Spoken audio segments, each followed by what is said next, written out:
सरदाना, मुझे एक चीज बताइए, जो मेरा ये दूसरा सवाल है और आम आदमी इसी में ही फंसा हुआ है, इस गल्लू गारे में, कि जी महंगाई दर घट रही है। हाँ, वो तो आंकड़ा है, सरकार का आंकड़ा है, 4.25% पर आ गई, और मेरी जेब लगातार फिर भी कट रही है।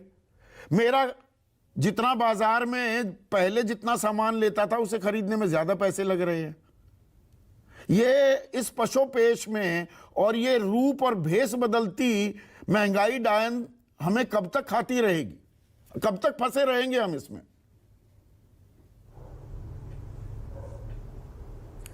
संदीप जी, आपके दर्शकों और सभी पैनलिस्ट को मेरा प्रणाम। देखिए, मैं आपके सवाल का जवाब दो भागों में दूंगा। पहले मैं पॉलिटिकल आता हूं, फिर मैं इकोनॉमिक आता हूं। अगर टमाटर का किसान पैसे कमा रहा है तो ऐतराज क्यों है? कमाने दीजिए ना, 120 क्या 150 भी होने दीजिए। अगर किसान कमा रहा है तो किसान को कितने मिल रहे हैं? आप ही तो चाहते थे कि किसान देश का पैसा। बिल्कुल चाहता हूं, ताल ठोक के चाहता हूं। कितने मिल रहे हैं? अच्छा ये बताइए, किसान को 120 में से तो कितने रुपए मिल रहे हैं? देखिए, किसान को अगर आप लोगों के आर्ग्यूमेंट से और किसान नेताओं के आर्ग्यूमेंट से मैं जाऊं, तो जब मार्केट के रेट बढ़ते हैं तो किसान की आमदनी बढ़ती है, क्योंकि बीच में कोई मिडलमैन तो है नहीं। अच्छा, क्योंकि जो 3 कानून हटाने का तो काम यही था कि भाई मिडलमैन पे टारगेट मत करो। सरकार कोल्ड स्टोरेज नहीं बना पाई, प्राइवेट प्लेयर्स आकर कोल्ड स्टोरेज नहीं बना पाए जी, 3 कानून नहीं आए। वो कौन से किसान हैं जिन्होंने अपने प्राइवेट कोल्ड स्टोरेजेस बना रखे हैं, जो पैसा इस टाइम बहुत कमा रहे हैं? मैं जानना चाह रहा हूं, मेरी उत्सुकता है विजय भाई। मैं बिल्कुल सही कहा। देखिए, प्राइवेट सेक्टर को कोई इंटरेस्ट नहीं है कोल्ड स्टोर बनाने में, क्योंकि घाटे के धंधे में हम काम नहीं करेंगे। आपको बनाना है, किसान को माल बेचना है, अपना कोल्ड स्टोर बनाए और बेचे। दूसरी बात, एग्रीकल्चर स्टेट सब्जेक्ट है, आप सेंट्रल गवर्नमेंट को क्यों गाली दे रहे हो? सेंट्रल गवर्नमेंट क्यों चली थी 3 कानून बनाने? Agriculture is a state subject. Central government क्यों चली थी 3 कानून बनाने? क्योंकि वो ट्रेड के कानून थे। यही बात, वो ट्रेड के थे, फर्क है। वो किसान के नहीं थे, वो ट्रेड के कानून थे, ट्रेड के फायदे के कानून किसान के नहीं थे। हाँ, ये चलिए, ये खुलासा आपने कर दिया आज। यस, ये बात आपको समझनी होगी कि अगर किसान का माल कहीं सड़ रहा है, तो 3 कृषि कानून लाकर सरकार किसान के फायदे के लिए नहीं घुसी थी, वो कारोबारी के फायदे के लिए कानून थे। ये आज आप मान रहे हैं, चलिए अच्छा किया। वो कानून किस लिए थे? जहां पे रेट अच्छे हो, किसान वहां बेच सके, दूसरे राज्य में भी बेच सके।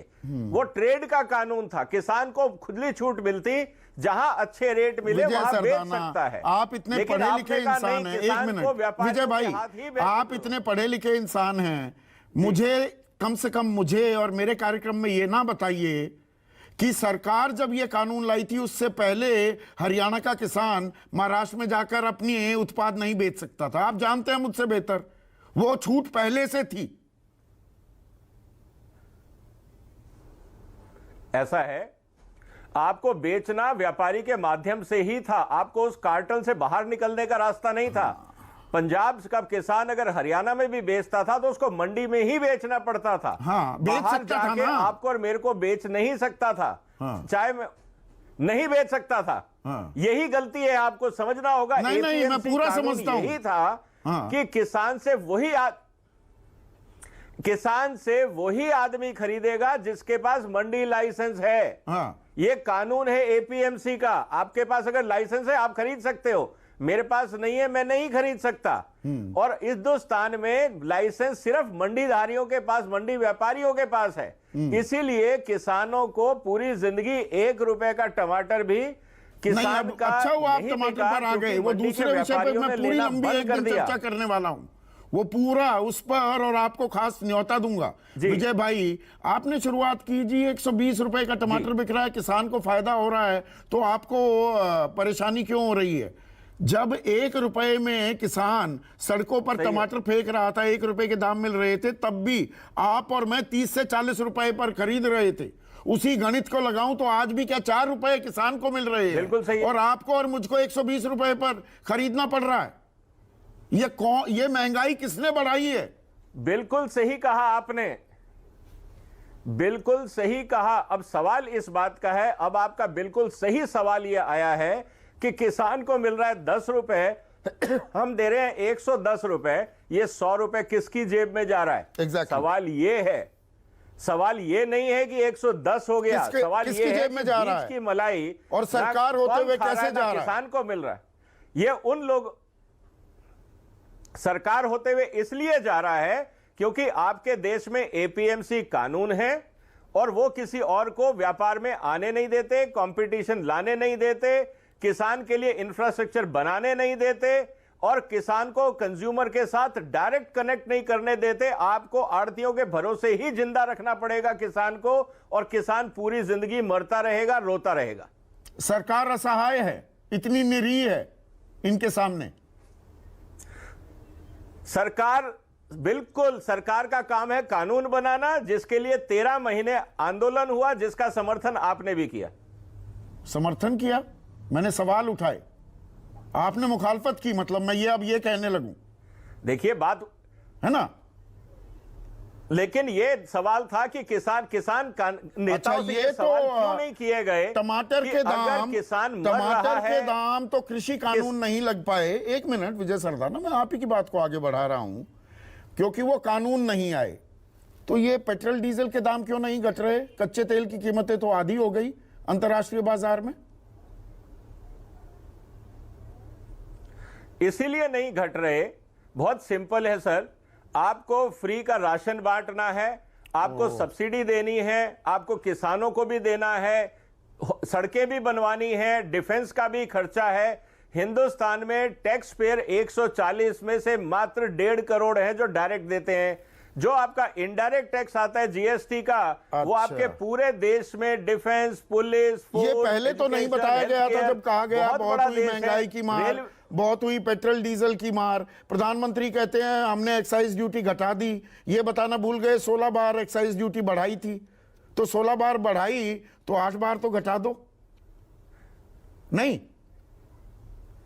बिल्कुल सही है संदीप जी, यही काम मीडिया का है, टू पब्लिक को एजुकेट करना। पॉलिटिशियन हमेशा आधी बात बताते हैं, किसी भी साइड के हों। नहीं, अभी आधी बात आपने भी तारीफ करके नहीं बताई। नहीं, विश्लेषक भी आधी बात बताते हैं, उसमें आप भी शामिल हैं विजय भाई। अभी आपने पूरा सवाल, एक मिनट सुनिए ना, आप परेशान होने लगे, पूरा नहीं किया, आप परेशान होने लगे, सुनिए ना। जी जी, आपने सड़कों की बात की कि जी सड़कें बनती हैं या वेलफेयर स्कीम है। अब मुझे ये बताइए, मैं करदाता हूं, एक उदाहरण दे रहा हूं, गलत दे रहा हूं तो बताइएगा। मैं 33% इनकम टैक्स देता हूं, वो दरअसल 37% हो जाता है, गलत तो नहीं कह रहा हूं, ठीक जी। मैं गाड़ी खरीदने जाता हूं जी, बिल्कुल, मैंने गाड़ी खरीदी, गाड़ी पे मैं 28% जीएसटी दूंगा, गलत तो नहीं कह रहा हूं? बिल्कुल। तो पहले भी टैक्स दे रहा हूं, फिर गाड़ी पे 28% टैक्स और दे दिया, फिर मैं सड़क पर उसे अपनी बीवी बेटे को घुमाने के लिए निकलता हूं तो टोल प्लाजा आ जाता है, वहां पे मैं टैक्स देता हूं। तो ये रोड बनाने के कितनी जगह टैक्स दूं? देखिए, जितना आप रोड का इस्तेमाल करेंगे उतना देना पड़ेगा। आप घर से ना निकले, अच्छा, तो वो जो पहले इनकम टैक्स दिया, नहीं, मैं थोड़ा सा ये समझना चाह रहा था, जो इनकम टैक्स दिया उससे तो रोड बनती नहीं। फिर मैंने वन टाइम रोड टैक्स भी दिया गाड़ी के रजिस्ट्रेशन के दौरान, और 28% जीएसटी भी दिया, उससे भी रोड नहीं बनती। फिर मैं टोल प्लाजा पे जाऊंगा, उससे सड़क बनती है, और उससे नीचे उतरूंगा, अपने गांव जा रहा हूं, वहां पर खड्डे ज्यादा और सड़क कम, क्योंकि यहां टैक्स दिया नहीं। मतलब थोड़ा सर समझाइए, ये ना ये काला सूट गुलाबी अखबार ने आम आदमी को ऐसा चूस लिया है।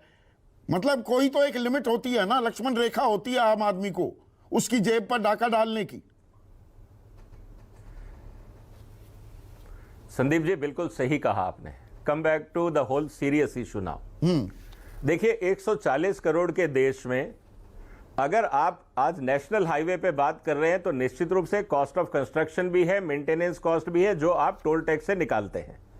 लेकिन जो गांव की सड़कें हैं, बाकी इंफ्रास्ट्रक्चर है जिसके लिए भी पैसा लगता है, आप गांव की सड़कों पे टोल नहीं ले रहे हैं। इसी तरह से जो आप इनकम टोल टैक्स से की बात पहले कर रहे रोड हैं, टैक्स आपके भी ले देश लेते में हो गाड़ी के डिफेंस रजिस्ट्रेशन एक्सपेंडिचर भी है, पर, डिफेंस- जीएसटी भी ले रहे हो और टैक्सेस भी ले रहे हो। ऐसा मैं ये है, बात कह रहा हूं। बिल्कुल ले रहे हैं। टैक्स का मतलब देखिए, टैक्स, इस बात को आपको समझना होगा कि टैक्स कोई फीस नहीं है। टैक्स के बदले आपको सुविधाएं मिले कोई जरूरी नहीं है, क्योंकि जब आप राष्ट्रीय सुरक्षा में डिफेंस पे खर्चा करते हैं वो भी उसी टैक्स से जाता है। अब आप ये नहीं कह सकते कि मैंने 100 रुपए दिए तो एक फौजी मेरे घर के आगे खड़ा कर दो, ये नहीं हो सकता है। कहने का मतलब ये है कि देश चलाने के लिए खर्चा है, वो जनता को एज ए टैक्स देना पड़ता है। ठीक है, जो आरबीआई चीजें भी हम कह रहा है गोपाल बाबू कि आम आदमी ने अपना खर्च कम कर दिया है। मतलब मैं 100 रुपए लेकर या 1000 रुपए लेकर बाजार में जाता था, आजकल 700-800 रुपए ही लेकर जा रहा हूं। ये नहीं, चीजें सस्ती हो गई, चीजें और महंगी हुई हैं। मैंने अपनी जरूरतें कम करने पर मैं मजबूर हो गया हूं। ये अच्छे दिन है क्या? नहीं, देखिए, ये जो आप कह रहे हो खर्चा कम कर दिया, ये अच्छे दिन है, ये नहीं हम कह रहे। हम कह रहे हैं, सरदाना जी ने बहुत स्पष्ट रूप से कई बातें कही है, मैं उस स्पष्टता से नहीं बोल सकता था क्योंकि आपने उस तरह के प्रश्न मुझसे मौके पे दिए दी। अल्टीमेटली इस देश में व्यवस्थाओं में जिस तरह का भ्रष्टाचार, लीकेज और सिस्टम में था, उसको कंट्रोल करने के लिए आमूलचूल परिवर्तन कई कानूनों में करने थे, लेकिन कुछ कानून में हमने बहुत सारों में किए, कई चीज़ों की व्यवस्थाओं में ये जो राजनीति घुस गई, जिसमें ये वेस्टेड इंटरेस्ट घुस गए, और जो जिसमें कई तरह के ग्रुप, इस तरह के अच्छे दिन थोड़ा लंबे चलने वाले हैं। लेकिन फिर भी बहुत सारी व्यवस्थाओं को नहीं, इस तरह के नहीं, ये बिल्कुल कंट्रोल में रहेंगे। अगर 4.23% की महंगाई दर है और खाद्यान्न में 2.91% की महंगाई दर है, तो उसका असर होगा। और अल्टीमेटली ये जो इंपोर्ट ड्यूटी, एक्सपोर्ट, इसके ऊपर टैक्सेशन को सरकार सोच रही है काम कम करेगी। और आज ही 3,68,000 करोड़ का नया पैकेज किसानों के लिए सरकार ने अनाउंस किया है। उर्वरक, ये जो यूरिया वगैरह के लिए, कई तरह के कंपनियों के लिए, किसानों के लिए नहीं है गोपाल बाबू। 68,000 वो करोड़, सारा फायदा कंपनियों को जाता है, किसान के पास कहाँ जाता है? ये फर्टिलाइजर सब्सिडी किसानों के लिए नहीं होती, क्यों? क्या कंपनियों के लिए होती हैं। किसानों को सस्ता दे, मैं इस पे भी 1 घंटे की डिबेट कर सकता हूं आपके साथ। किसानों को सस्ता यूरिया, नीम को, चलिए करिए, फिर आप प्रश्न पूछ के पूरी तरह जवाब भी उसका स्पष्ट, हाँ, लीजिए ना प्लीज, दीजिए। अगर आप ये जो जो सब्सिडी, अगर आप सब्सिडी की बात करोगे तो प्रोडक्ट सब्सिडी और ओवरऑल लोगों के हाथ में पैसा पहुंचे, उसके थ्रू सब्सिडी काम करना है। तो हम लोगों ने पिछले जनधन अकाउंट के माध्यम से लोगों के पास उनके डायरेक्ट बेनिफिट ट्रांसफर के माध्यम से उनके खातों में पैसा पहुंचाया, हमने प्रोडक्ट सब्सिडी नहीं करी। तो दूरगामी कुछ बदलाव, संस्थागत स्ट्रक्चर